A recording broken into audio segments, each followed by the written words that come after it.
Okay, so for question one, it was what was something you learned from this week's materials that perhaps you had heard about before in terms of researching and writing, but that you found useful revisiting again?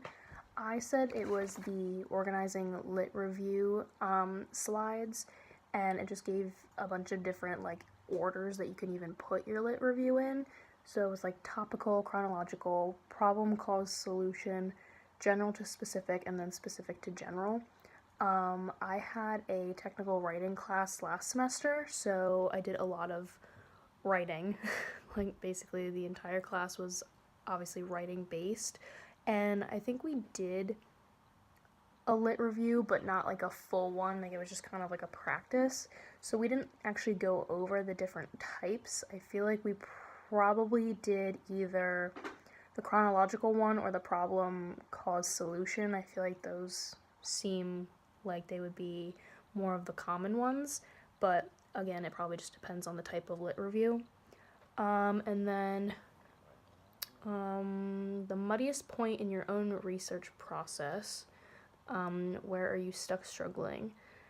I feel like with mine, my topic is for 9/11 and like the long-term recovery for people who were involved in that.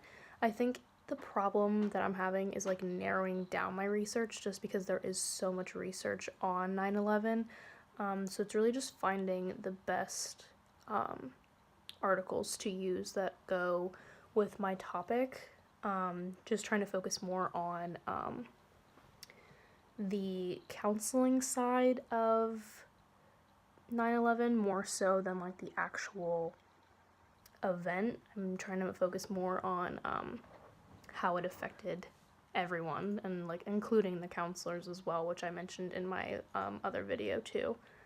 And then if you had one tip of your own to share with the class in terms of setting yourself up to get a great grade, I just said making multiple drafts for things. Like it's okay to have to like restart, and if it needs to be fixed, or if you have to change your topic, if it's gonna make a better presentation or paper, like it's okay to do that.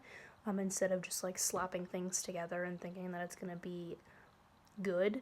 Like I feel like it's good to make an outline, just so you have everything organized. Make a draft, like a rough draft, and then you could even make like a rough draft after the rough draft, and then from there go into your final paper. So you can definitely see the difference between where you started and where you ended, and I feel like that definitely helps to be as specific as possible and definitely have the best